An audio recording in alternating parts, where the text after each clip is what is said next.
નમસ્કાર, તમે જોઈ રહ્યા છો નિર્ભય ન્યૂઝ અને હું છું હંસિની.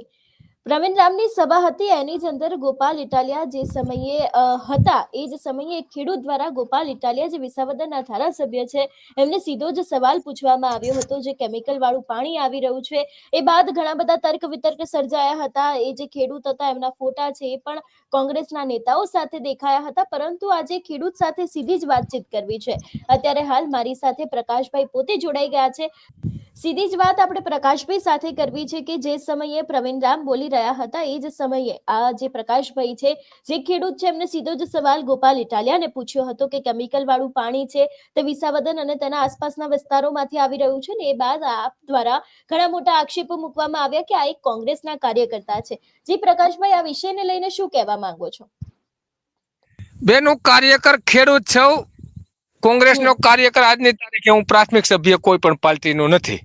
ફોટા તો અમે જે તે વખતે આંદોલનમાં જઈએ, ગોપાલભાઈના ફોટા હું તમારામાં નાખું છું. ગોપાલભાઈ ને પાલભાઈ ભેરા છે, પ્રવીણભાઈ રામ અને પાલભાઈ ભેરા છે. કોઈના ભેરા ફોટા હોવાથી કઈ એનો કાર્યકર નથી થઈ શકતો. મેં ગોપાલભાઈની ચૂંટણી સભામાં હું ગયો તો ગોપાલભાઈના કાર્યકરોને મળ્યો છો. ગોપાલભાઈના કાર્યકરોને અમે શનિવારને દી આમ આદમી પાર્ટીના અમીરભાઈ રામ, અતુલભાઈ શેખડા, અમારા વંથલી તાલુકાના મારી વાડીએથી 4 કિલોમીટર દૂર ધંધુસર ગામ છે, ઉબેણ કાંઠાનું ગામ છે, જે ત્યાં અમે લાલ કેમિકલ યુક્ત પાણી માટે સર્વપક્ષીય બેઠક બોલાવેલી હતી. ત્યાં કોંગ્રેસના આગેવાનો પણ હતા, ભાજપના આગેવાનો પણ હતા અને આમ આદમીના આગેવાનો પણ હતા. અમીરભાઈ રામ અને અતુલભાઈ શેખડા, હું તમને નામ વાત કહું, એના પણ હું ફોટા તમારામાં નાખું છું અત્યારે ચેનલ ઉપર. ગોપાલભાઈ ને તો આક્ષેપ કરવાની ગોપાલભાઈની માસ્ટરી છે. ગોપાલભાઈ એની જાતને બહુ હરિશ્ચંદ્ર માને છે. પોતે કે એ બધું સાચું છે, બીજા બધા કે એ બધું સાચું નહીં. એ હરિશ્ચંદ્ર નો બીજો અવતાર આ દેશમાં થયો અને કતાર ગામમાંથી જુનાગઢ જિલ્લામાં એ હરિશ્ચંદ્ર નો અવતાર પાછો અહીંયા આવ્યો છે. હવે મત લીધા છે એટલે ભાઈ હરિશ્ચંદ્ર નો અવતાર થવા અહીંયા આવ્યો છે ગોપાલભાઈ. તો પ્રકાશભાઈ, તમે ધારાસભ્ય પછી ગોપાલભાઈએ કયા કામ નથી કરવા કે જેમને કરવા જોઈતા હતા એ દરેક વાતને લઈને શું માનો છો? કારણ કે વિસાવદનની ચૂંટણી હમણાં ગઈ, નવા ધારાસભ્ય બન્યા છે. જે રીતે ગોપાલ ઇટાલિયા હંમેશા કહેતા આવતા હોય છે કે ખેડૂતો માટે મેં આવું કર્યું, તો કયા એવા કામો છે કે જે હજી સુધી ગોપાલ ઇટાલિયાએ કર્યા નથી જે એમને કરવા જોઈતા છે? ગોપાલ ઇટાલિયા લાલ પાણીનો મેઇન પ્રશ્ન છે ખેડૂતોને અત્યારે, કે જે જમીન બરબાદ થાય છે, માણસોના આરોગ્યને માટે બદનામ થાય છે, પણ એ ગોપાલભાઈના ધ્યાનમાં નથી. ગોપાલભાઈને કોકના પાણા ઉપાડવા જવા છે, ગોપાલભાઈને કોંગ્રેસ માથે ભાજપ માથે આક્ષેપ કરવા છે, ગોપાલભાઈને જમીન સ્તરે કામ નથી કરવા. ગોપાલભાઈને તો કાયમી ટીવી ચેનલોમાં ઓમાન કોંગ્રેસને અને ભાજપને ભાળવાનું કામ કરવાનું છે. લાલ પાણી, કેમિકલ યુક્ત પાણી એના જ ગામ હું તમને કહું, ગામ છોડવડી, સુખપુર, જ્યાં ધોલાઈ ઘાટો આવેલા છે. સંકલનમાં એટલા મુદ્દા મૂકે ટીપીના પ્રશ્ન પૂછે. પ્રશ્ન વિસાવદન ભેસાણને કાંઈ લેવા દેવા નથી બેન. એના વિધાનસભાના સત્રની હું તમને વાત કરું તો એના ભાગમાં 6 પ્રશ્ન આવતા હતા. એને 5 પ્રશ્ન જ પૂછેલ છે, એક પ્રશ્ન ન્યા પણ એ ભાઈએ નથી પૂછેલો. બંધારણની જોગવાઈ મુજબ 3 દિવસના સત્રમાં એક ધારાસભ્ય દીઠ 2 5 પ્રશ્ન છે. ત્યાં પણ 6થો પ્રશ્ન નથી પૂછ્યો. ટીપીના પ્રશ્ન પૂછ્યા છે, એને હું ના નથી પાડતું. એ સુરતના બિલ્ડરોના હાટું પૂછ્યા, વડોદરાના બિલ્ડરો માટે પૂછ્યા, અમદાવાદના બિલ્ડરો માટે પૂછ્યા. એ મુદ્દો વિસાવદર ભેસાણના પ્રજાને લાગુ નથી પડતો. ટીપી વાળો મુદ્દો એવા પ્રશ્ન પૂછે તો એનો કોઈ મિનિંગ નથી. અમારે ખેડૂત માટેના પ્રશ્ન હું પૂછે ગોપાલભાઈ, એનાથી અમને મતલબ છે. ટીપીને અમારે કાંઈ લેવા દેવા નથી. ટીપીને લેવા દેવા સુરત, અમદાવાદ, વડોદરાને છે. અમારે ટીપીને અમારે કાંઈ લેવા દેવા નથી. પણ પ્રકાશભાઈ, ગોપાલ ઇટાલિયા તો અવારનવાર એવું કહેતા હોય છે કે હું ખેડૂતોને લઈને આ કામ કરીશ, ખેડૂતોની સાથે છું, ખેડૂતોને જે અત્યારે હાલ મુસીબતો પડી રહી છે, મુસીબતોનો એ લોકોમાં જે પણ એ લોકોને થતું હશે એવું હું ભાગ ભજવીશ. ઘણા બધા એમના સોશિયલ મીડિયામાં પણ મૂકતા હોય છે અને ઘણી બધી એમની એવી વિડીયો ક્લિપ છે તે પણ વાયરલ થઈ હોય છે. આમ આદમી પાર્ટી આખી કહેતી હોય છે કે અમે લોકો ખેડૂતો માટે લડીશું. ઘેડ માટેના જે મુદ્દાને લઈને અત્યારે હાલ પ્રવીણ રામ મેદાને આવ્યા છે. આ દરેક વસ્તુની સામે તમારું શું કહેવું છે? બેન, નિર્ભય ન્યૂઝ ચેનલ મારફત હું ગોપાલભાઈને અને આમ આદમીને કહેવા માંગુ છું, ખેડૂત માટે લડવું હોય તો ગોપાલભાઈનો સમય, ગોપાલભાઈનો ટાઈમ, ગોપાલભાઈ કે ત્યારે આપણે ભાટગામ છોડવડીથી નદી બચાવ અભિયાન ચાલુ કરીએ, કેમિકલ યુક્ત પાણી બંધ કરવાનું એક અભિયાન આમ આદમી ચાલુ કરે ગોપાલભાઈ ને પ્રમુખ સ્થાને, નદી ઉપર આપણે હાઈલા જઈએ, ઘાટ બતાવું ને નદી શુદ્ધ કરવા માટેનો ઈ જેદી કે ગોપાલભાઈ સમય ગોપાલભાઈ નો સ્થળ ગોપાલભાઈ નું, એને ખેડૂતના કામ કરવા હોય તો મને કે તેથી હું ખંભે ખંભો મિલાવીને ગોપાલભાઈ હાલવા તૈયાર છું. ઈ સમય આપે, તમે નિર્ભય ન્યૂઝ મારફતે એને પૂછો, ઈ સમય આપે ત્યારે હું એને જોડાવા તૈયાર છું આ કામમાં. ને ખેડૂતનું કામ કરવું હોય તો આવે મેદાનમાં, અમે ક્યાં ના પાડી છે, આવે લાલ પાણી બાબતથી લઈને ખેડૂતનું કામ કરવું તો અમે ભેરા છીએ, આવે. મેં તમને કીધું પ્રશ્ન છે, મોટો પ્રશ્ન છે, 9 વિધાનસભા વિસ્તારને લાગુ પ્રશ્ન છે, 2 સંસદીય ક્ષેત્ર આવે છે, 3 જિલ્લાને લાગુ પડતો આ પ્રશ્ન છે. આમ આદમીને ખેડૂતનો હિમ હોય, ખેડૂતનો આમ હોય એના દિલમાં, એના હૃદયમાં, તો આવે મેદાનમાં, અમે એની સાથે છીએ. પદયાત્રા કરીએ, આપણે ઘેરની પદયાત્રા પૂરી થઈ જાય છે કાલે, એની આવે પરમદી જેદી કે તેદી આપણે એના ભેરા સાથે છીએ. નદી બચાવ અભિયાનની લાલ પાણી બાબતથી યાત્રા કરવા ગોપાલભાઈ નો ટાઈમ લઈ લ્યો તમે નિર્ભય ન્યૂઝ, હું એ કે ત્યારે આવવા તૈયાર છું. ખેડૂતનું કામ કરવું હોય તો આવે ગોપાલભાઈ મેદાનમાં, કોણ ના પાડે છે? મુદ્દો અમે આપીએ છીએ એને. પ્રકાશભાઈ, કેમિકલ વાળા પાણીનો મુદ્દો છેલ્લા ઘણા સમયથી ચર્ચામાં આવ્યો છે ને એના જ કારણે ખેડૂતોને ખૂબ મુશ્કેલી પડી રહી છે, ખેડૂતો ખૂબ જ એ મુશ્કેલીનો સામનો કરી રહ્યા છે. આ સમગ્ર કેમિકલ વાળા પાણીનો મુદ્દો છે જેનાથી ખેડૂતો છેલ્લા ઘણા સમયથી પરેશાન થઈ રહ્યા છે. એ વાતને લઈને ઘણી બધી વખત તંત્રની સામે રજૂઆતો કરવામાં આવી હશે, તેમ છતાં પણ તંત્ર કોઈ વાત નથી સાંભળતું. બેન, હપ્તા જાય છે નીચેથી ઉપર સુધી, કેમિકલ પાણીનો બધાને ખબર છે, સરકારને પણ પ્રશ્નની ખબર છે. ભીખા બાપા જોશી જ્યારે ધારાસભ્ય હતા, સંકલનમાં મુદ્દા ઉઠાવ્યા, 2-3 વખત કલેક્ટર જઈને ઘાટ તોડી આવેલ છે. આ પણ રેકર્ડ ઉપર બોલે છે. તમે બેન આવો છોડવડી, ભાટગામ, મજેવડી, ધંજુસર, બારોટ, કોયલી, ઉબેરકાંઠાના ગામ કહું તમને, સુખપુર, બેન એક ઘરમાં 1-2 કેસ દર્દીઓ ચામડીના રોગના છે. તમે જુનાગઢ ચામડીના ડોક્ટર પાસે તપાસ કરો તો બધા આ ભાટગામ છોડવડીથી લાલ પાણી આવે છે. એ પાણી જ્યાં જ્યાં જાય ને જેમાં માણસો નાય છે, ઓલું કરે છે, એમાં બધાને ચામડીના રોગ બધે છે. આ રેકર્ડ ઉપર બોલે. તમે આવો, જે નિર્ભય ન્યૂઝ આવે, આપણે એ ગામડાઓમાં જઈએ, મુલાકાત લ્યો. જો તમારે નો નીકળે તો તમારે કેવું મને કે આ પ્રશ્ન ખોટો છે, પણ આ તંત્રને આ ખાડા કાન કરે છે. બધાનો માલ મળી જાય છે, પહેલેથી છેલ્લા સુધી આ માલ જાય છે.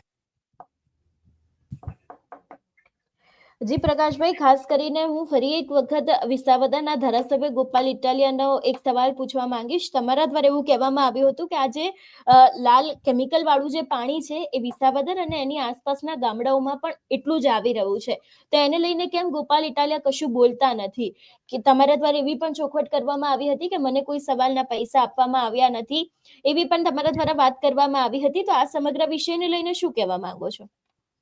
બેન, પ્રશ્ન નથી પૂછતા એની પાછળનું કારણ છે જેતપુરનું ડાંગ એસોસિએશન બધાને પૈસા આપે છે, ન પ્રશ્ન પૂછવાના પૈસા મળે છે, એનું કોઈ બિલ નથી આવતું. પણ 45 પ્રશ્ન તમે પૂછો, તમે ટીપીના પ્રશ્ન પૂછો, સુરત વડોદરાના બિલ્ડરોના પ્રશ્ન પૂછો, તો તમારા વિસ્તારનો પ્રશ્ન કેમ નથી પૂછતા? અમારો સવાલ ઈ છે ગોપાલભાઈને. એટલે કાંઈક માલ મળતો હોય તો ન પૂછતા હોય બેન. માલ વગરનું તો અત્યારે કાંઈ છે નહીં. માલ મળી જાય એટલે બધું મોઢું ચૂપ થઈ જાય છે, તમને ખ્યાલ હશે. આના કોઈ બિલ નથી આવતા, પણ માલ મળે એટલે એ પ્રશ્ન નહીં પૂછવાનો, માલ મળે ને આ પ્રશ્ન પૂછવા જવાનો. ટીપી ને અમારે હું ગોપાલભાઈના વિસ્તારમાં ક્યાંય ટીપી છે? તમે પૂછો ગોપાલભાઈને સવાલ કરી. તમારા વિસ્તારના, તમારા ધારાસભા વિસ્તારમાં ક્યાં ટીપી છે? ક્યાં ટીપી લાગુ પડી છે? પૂછો ગોપાલભાઈને બેન, નિર્ભયના ન્યૂઝ મારફત. તો ટીપીના પ્રશ્ન ભાઈ વિધાનસભામાં પૂછ્યા છે. એ ટીપીનો પ્રશ્ન વિસાવદર ભેસાણનો છે પણ નહીં. પૂછો એને નિર્ભય મારફત, ટીપીનો પ્રશ્ન ક્યાં લાગુ પડે? વિસાવદર ભેસાણને 100 ચોરસ વાટના પ્લોટના પ્રશ્ન લાગુ પડે. ટીપીનો પ્રશ્ન અમને લાગુ નથી પડતો. ઇકોઝોનનો પ્રશ્ન લાગુ પડે. લાલ પાણીનો પ્રશ્ન છે, ખાતર નથી મળતું. ધિરાણમાં 5 લાખનું હતું, ત્યાં 3 લાખ કર્યું, 2 લાખ ભરવાના કીધા છે ડિસ્ટ્રિક્ટ બેંકે. એ પ્રશ્ન છે. ટીપીને અમારા ખેડૂતને કાંઈ નથી લેવા દેવા. બિલ્ડરોનો પ્રશ્ન પૂછે ભાઈ. એટલે પ્રકાશભાઈ ક્યાંક તમારું સીધું જ એવું કહેવું છે કે ગોપાલ ઇટાલિયાને જે પ્રશ્નો ઉપાડવા જોઈએ, જે વિધાનસભામાં ખરેખર એ મુદ્દાની ચર્ચા થવાની ખૂબ જરૂરિયાત છે, જે લોકોના સુધી પહોંચવા જોઈએ, જેમાં ખેડૂતોનું હિત છે, એ કોઈ પણ પ્રશ્ન ગોપાલભાઈ ઇટાલિયા ઉપાડતા જ નથી, પરંતુ એના સિવાયના કોઈક ઉપાડે છે. પણ અમે બે તમને ગણાવ્યા પ્રશ્નો, એ પ્રશ્ન જે ગોપાલભાઈએ નથી ઉપાડ્યા, ટીપીનો પ્રશ્ન ઉપાડ્યો છે અને 5 પ્રશ્ન પૂછ્યા છે. એની પાસે પ્રશ્ન પૂછવાના 6 હતા. મને થોડી ઘણી બંધારણની જોગવાઈની ખબર છે કે એક દિવસના સત્રમાં એક ધારાસભ્યને 2 પ્રશ્ન પૂછી શકે છે. ગોપાલભાઈના પ્રશ્ન 5 પૂછાણા છે, એમાં પણ એને એક પ્રશ્ન નથી પૂછ્યો.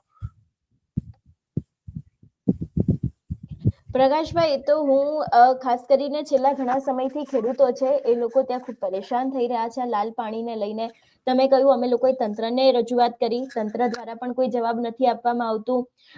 આપના નેતાઓ દ્વારા તમારા ઉપર એવા આક્ષેપો મૂકવામાં આવ્યા છે કે તમારા ક્યાંક ફોટા છે તે નેતાઓની સાથે જોવા મળ્યા છે, એટલે બની શકે કે તમે કોઈ કોંગ્રેસના કાર્યકર્તા હો, પણ તમારા દ્વારા હમણાં જ ચોખવટ કરવામાં આવી કે તમે કોઈ જ પાર્ટી સાથે જોડાયેલા નથી, તમે ખેડૂત નેતા છો, તમે ખેડૂતો માટે લડો છો. ખાસ કરીને અમારા માધ્યમથી તમે નેતાઓને શું કહેવા માંગો છો? ખેડૂતોના અત્યારના પ્રશ્નો તમે જે રીતે ગણાવે એ રીતે રજૂઆત કરવામાં આવી છે, માંગ કરવામાં આવે છે, તેમ છતાં પણ તંત્ર છે કે પછી બીજા વિપક્ષના નેતાઓ હોય કે નેતાઓ, એ લોકો કોઈ સાંભળતા નથી, તો તમારે એ લોકોને શું કહેવું છે? બેન, પ્રશ્ન ઉઠાવનાર ધારાસભ્ય ગમે તે પાર્ટીનો હોય, એનો પ્રશ્ન ઉઠાવે તો એને સાંભળવા સરકાર બંધાયેલ છે. જે વખતે જવાહરભાઈ ચાવડા ચૂંટાયેલા કોંગ્રેસના ધારાસભ્ય પહેલી વખત અમારે માણાવદર વિધાનસભામાં, અને ગુજરાતમાં ડાર્ક ઝોનનો પ્રશ્ન લાગુ હતો, 57 તાલુકામાં ડાર્ક ઝોનનો પ્રશ્ન હતો. જવાહરભાઈ ચાવડા કોંગ્રેસના ધારાસભ્ય હતા, નરેન્દ્ર મોદી સાહેબ આપણે ગુજરાતના મુખ્યમંત્રી હતા. એ વખતે 2 વર્ષની લડાઈ ચાલી ડાર્ક ઝોન બાબતથી. જમીન સ્તરેથી કામગીરી કરી, સંમેલનો બોલાણા, ગામો ગામ પત્રિકા વિતરણો કર્યા હતા. એ 2 વર્ષની લડાઈના અંતે ગુજરાતના 57 તાલુકામાંથી ડાર્ક ઝોન ઉઠાવ્યું હતું. એ ઉઠાવનાર અને એ પ્રશ્નને એ મુહિમ ચલાવનાર જવાહરભાઈ ચાવડા કોંગ્રેસના ધારાસભ્ય હતા બેન. એટલે ધારાસભ્યની શુદ્ધ બુદ્ધની નીતિ હોય, એને પ્રશ્નની રજૂઆત હોય ને એ પ્રશ્ન ઉઠાવવો હોય તો વિરોધ પક્ષનો નેતા પ્રશ્ન ઉઠાવે તો એનું નિરાકરણ આવે છે, એ અમને ખબર છે. પણ માલ લેવો હોય તો નિરાકરણ નથી આવતું બેન. એટલે તમે આ આક્ષેપ ગોપાલ ઇટાલિયા ઉપર મૂકી રહ્યા છો કે ખરેખર એ ક્યાંકથી આવી રીતનું જે બીજા નેતાઓ કરતા હોય છે એવું કરી રહ્યા છે? હા, સેજ ઈ હોય તો જ આ પ્રશ્ન ન ઉઠાવે ને. આ પ્રશ્ન ભયંકર પ્રશ્ન છે, એને ખબર છે. આક્ષેપ છે તો આક્ષેપની પાછળનો તથ્ય પણ છે કે જો સંકલનમાં 45 મુદ્દા નાના નાના મૂકી શકતો હોય તો આ તો મોટો મુદ્દો છે લાલ પાણીનો. કેમ નથી મૂકી શકતો ભાઈ? કે એની પાછળનું કાંઈક ને કાંઈક એનું કારણ તો છે. એને કાલે અમે જોડ્યા હતા, કાલનો હું એને ફોન મેં ગોપાલભાઈ નાઈ ધોઈ લીધું છે, આપણે ચર્ચા કરીએ, તમે મારો ફોન ઉપાડો. મેં એને ટેક્સ્ટ મેસેજ નાખેલ છે, એને વોટ્સએપમાં મેસેજ કર્યા છે, એ ભાઈ ફોન નથી ઉપાડતો. એમ કે છે કે નાયા ધોયા વિના હાઈલા આવે છે, તો હવે હું નાઈ ધોઈને જવાનો છું, એ કેમ એની હારે ચર્ચા કરવા માટે. એટલે ગોપાલભાઈ દ્વારા તમને આવું નિવેદન આપવામાં આવ્યું છે કે નાયા ધોયા વગર ચાલી આવે છે સવાલોને એવું પૂછવા, એવું કહેવાય? હું બોલી ગયા પછી ભાઈ બોલે છે ભાષણમાં આ વસ્તુનો પ્રયોગ કર્યો છે ગોપાલભાઈએ કે આવા નાયા ધોયા વગરના જ હાઈલા આવે પ્રશ્ન પૂછવા. લોકશાહીમાં બંધારણીય હક છે, ગમે એ પ્રશ્ન તમને 3 સિંહની આકૃતિ આપી છે, તમારા લેટર પેડ ઉપર 3 સિંહની આકૃતિ આવે. ઈ વિધાનસભાના મેજ ઉપર જાય તો એ કચરા ટોપલીમાં એ પત્ર નથી જાતો. ગમે એની સરકાર હોય, એ પ્રશ્નનો જવાબ આપવા સરકાર બંધાયેલ છે. તમારા ને મારા લેટર પેડ આપણે સાદો કાગળમાં લખી શકીએ, 3 સિંહની આકૃતિ આપણામાં નથી આપતી. એ બંધારણ એને આપેલ છે 3 સિંહની આકૃતિની. 3 સિંહની આકૃતિના લેટર પેડ ઉપર ગમે એનો પ્રશ્ન લખાય તો એ પ્રશ્નનો જવાબ આપવા સરકાર બંધાયેલ છે. આ બંધારણીય નિયમ છે. અને આ ભાઈ તો વકીલ છે, એને બંધારણની બહુ ખબર છે. બધાને પ્રશ્ન કરવા જાય છે, એ ભાઈ તો બંધારણ તો બહુ જાણે છે. એ માણસ બંધારણીય માણસ છે, એમ કે છે કે હું બંધારણનો માણસ છું, તો આ પણ એને ખબર હોવી જોઈએ કે પ્રશ્ન ગમે ત્યાં સાદી ભાષામાં કાગળ એની એક પણ લખ્યો હોય, લાલ પાણીની ક્યાંય રજૂઆત કરી હોય તો એમને બતાવે. બિલકુલ પ્રકાશભાઈ, અમારી સાથે જોડાવા બદલ આપનો ખૂબ ખૂબ આભાર. આભાર બેન. જે પ્રમાણે પ્રકાશભાઈએ સીધા આક્ષેપો છે તે ગોપાલ ઇટાલિયા ઉપર મૂક્યા છે, કારણ કે જે સમયે સભાની અંદર એમના દ્વારા સવાલ પૂછવામાં આવ્યો હતો એ બાદ ગોપાલ ઇટાલિયાનું ક્યાંક નિવેદન સામે આવ્યું હતું. આપ દ્વારા સીધા આક્ષેપો છે એવા પણ મૂકવામાં આવ્યા હતા કે આ જે ભાઈ છે તે કોંગ્રેસના કાર્યકર્તા છે એટલા માટે થઈને ક્યાંક કોઈ ષડયંત્ર કરવામાં આવ્યું છે, પરંતુ જે પ્રમાણે એમને કહ્યું એ પ્રમાણે તે કોઈ પાર્ટી સાથે જોડાયેલા નથી. તે ખેડૂતોના પ્રશ્નોને હંમેશા ઉઠાવતા આવ્યા છે, ને જે અગત્યનો પ્રશ્ન છે તે ગોપાલ ઇટાલિયા દ્વારા મૂકવામાં જ નથી આવતો એવી પણ વાત છે તે સીધી જ પ્રકાશભાઈ દ્વારા કરી દેવામાં આવી છે. જોકે હવે આગામી સમયમાં શું થશે તે પણ જોવાનું રહેશે.